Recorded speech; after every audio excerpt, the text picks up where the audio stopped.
우리 사회는 성실과 노력을 바탕으로 단기간에 양적, 질적으로 성장하여 세계 10위의 경제 대국으로 발돋움하면서도 다양한 이들의 목소리를 들어주고 상생하는 방법을 찾아왔습니다.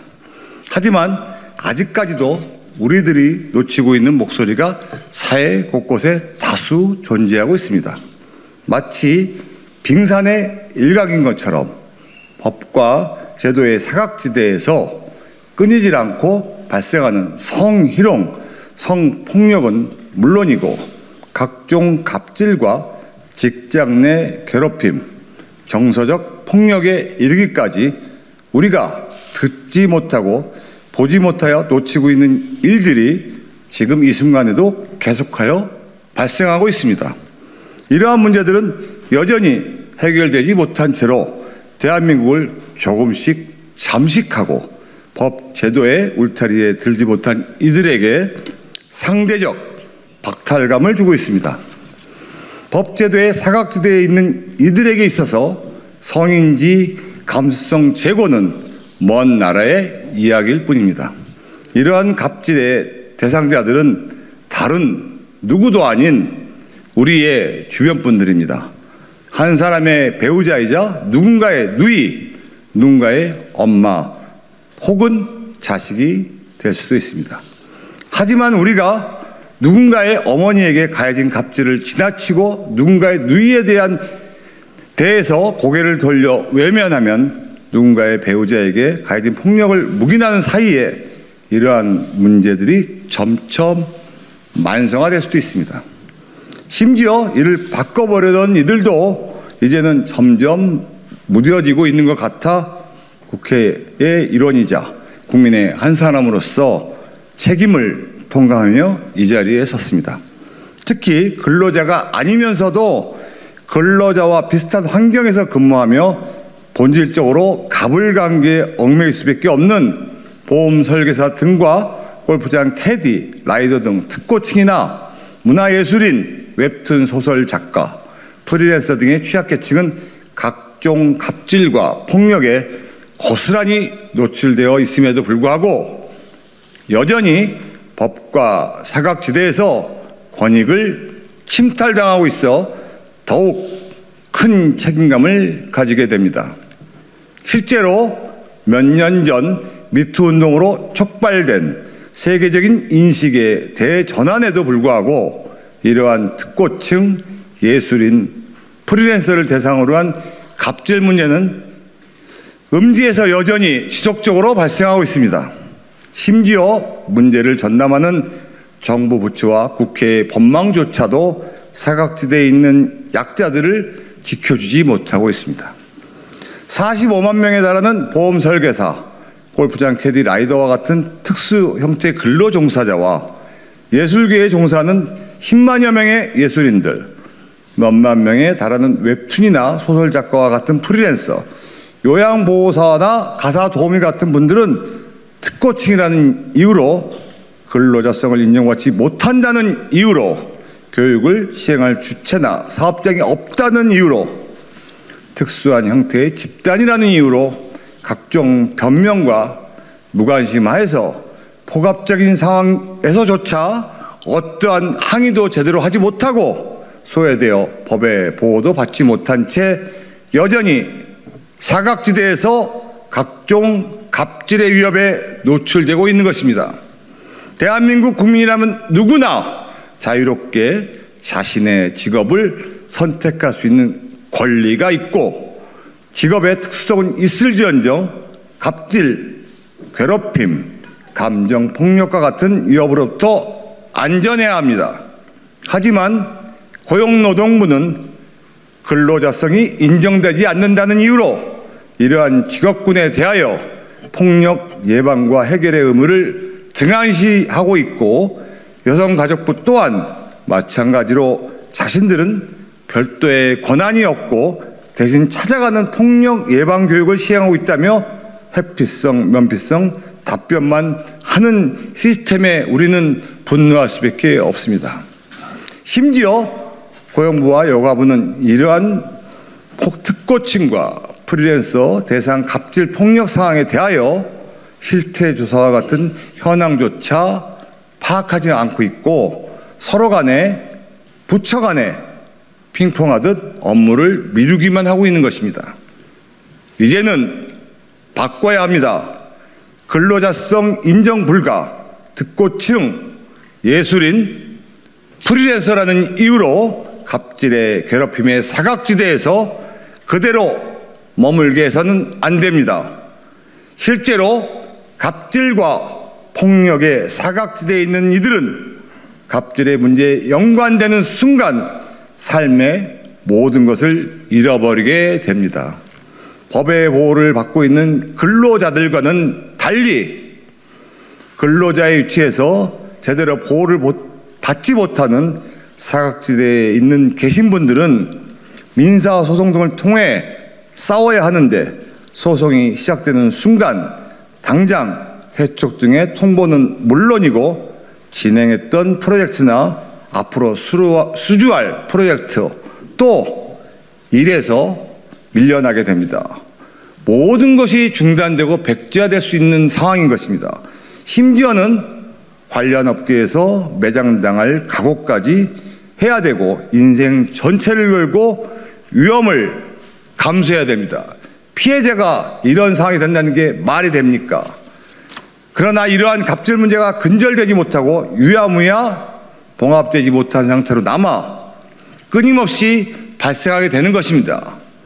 이러한 폭력적인 갑질 문제에 더 이상 눈을 돌려서는 안 됩니다. 외면해서는 안 됩니다.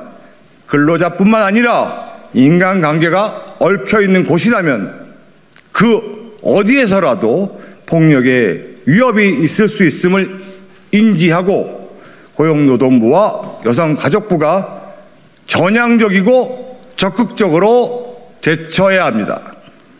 특히 여성가족부의 경우는 이러한 사각지대를 대상으로 찾아가는 폭력 예방 교육 사업이나 양성평등 교육을 시행하면서도 지난 5년간 매년 5천여 건에 불과한 실적에서 늘어나지도 않고 줄어들지도 않는 똑같은 수준을 유지하면서 예산만을 이유로 인력 부족을 이유로 징역이나 증언의 노력조차 없어 보이는 현상을 유지하고 있습니다.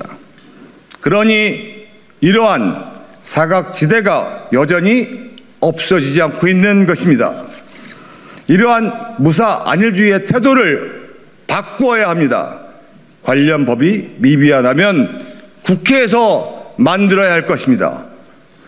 우리 의원실에서 이미 법적 사각지대에 있는 이들이 각종 갑질의 위협에서 좀 더 안전해질 수 있도록 만들고 이들의 권익을 신장할 수 있도록 관련 입법 방안을 조사하고 조만간 법안을 발의할 예정입니다. 법안이 성안되고 통과가 된다면 더 이상 갑과 을의 계약이 아닌 동등한 입장에서 용역을 제공하고 근로를 제공하고 정당한 대가를 받는 기조가 확산되며 각종 갑질과 폭력에 대한 인식 또한 크게 변화할 수 있을 거라고 예상됩니다. 이미 예술계에서는 갑질이나 성희롱 문제로부터 예술인들을 지키기 위해 지난해 9월부터 예술인권보장법을 시행하고 있습니다. 이를 특고층에 대한 표준 위촉 계약서 제정 등 전방위적으로 확대하는 법안 역시 의원실 차원에서 준비를 하겠습니다. 근로자, 특고층, 예술인, 프리랜서 등 직업이나 직종을 불문하고 각종 갑질과 폭력으로부터 자유로울 수 있도록 조금 더 안전한 대한민국이 되도록 최승재가 국회에서 실천하고 앞장서겠습니다. 정부 또한 적극적으로 이에 화답해 주시고 동참하여 주시길 바랍니다. 무엇보다도 국민들의 관심과 격려가 필요합니다. 간절히 촉구하고 간절히 바랍니다. 감사합니다.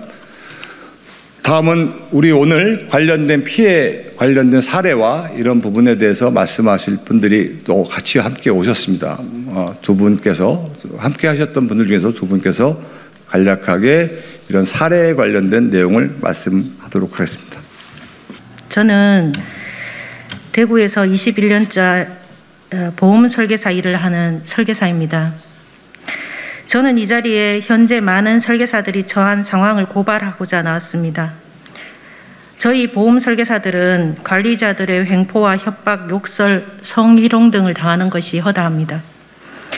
AIG 어드바이저는 외국계 AIG 그룹인 AIG 손해보험의 자회사입니다. AIG 어드바이저 A 본부장은 저에게 외롭다, 나 불쌍한 사람이다, 나한테 좀 잘해달라, 나는 너 좋아하는데 너는 왜 나를 싫어하냐, 사귀자, 친구 소개해달라 등 모욕적인 말을 했으며 은근슬쩍 손을 잡거나 어깨에 손을 올리거나 허리와 팔 사이에 손을 집어넣는 등 성희롱 등을 하였으며 제가 화를 내면 장난이고 농담인데 왜 화를 내냐며 오히려 더 화를 냈습니다. AIG 본부장은 이런 행동을 저에게만 한 것이 아니라 여러 여성 설계사들에게 하였으며 2, 3년 전쯤은 AIG 어드바이저 본사로부터 제재까지 받았습니다. 전국에 40만의 많은 여성 설계사들은 이런 성추행을 당하고 있으며 이런 행동들이 성추행인지 인식조차 못하는 것이 지금 현실입니다. 또 다른 AIG 어드바이저의 다른 단장은 본인의 금전적인 이득을 취하기 위해서 수천 건의 고객 정보를 유출하여 퇴사한 설계사들에게 수분 관리를 하게 했습니다. 퇴사한 설계사가 재직 시 유치한 보험 계약이 실효나 해지되면 퇴사한 설계사들에게 소송을 해서 신용불량자를 만들어 보험 일을 못하게 만들겠다고 욕설과 폭언 협박을 했고, 만약 관리를 잘하면 관리 수당을 주겠다고 회유를 하였습니다. 퇴사한 설계사들은 신용불량이라는 협박과 폭언에 못 이겨서 고객 관리를 몇 년씩 했으며 일정 기간이 지나 관리 수당을 요구하면 연락조차 받지 않고 사무실을 찾아가면 욕설과 함께 앞에 있는 물건을 설계사들을 향해 집어던지곤 했습니다. AIG 어드바이저 B 단장은 고객의 개인 정보를 무단으로 유출하고 퇴사한 설계사들이 노동을 착취하고 있습니다. 이런 중대한 범죄를 AIG 어드바이저 본사 대표와 임직원에게 고발을 했으나 무시당하고 문전박대를 당했습니다. 성희롱한 A 본부장으로부터 보험 업계에 발을 못 붙이게 하겠다는 협박까지 당했습니다. 저희 설계사들은 고용노동부에서도 보호를 받지 못하고 금감원에서도 고객이 아니라는 이유로 보호를 받지 못했습니다. 대구 금감원에 고객 정보 유출에 대한 민원을 넣었으며 사고 조사를 촉구하는 집회를 매주 4, 5개월째 하고 있음에도 불구하고 제대로 된 조사조차 이루어지지 않고 있습니다.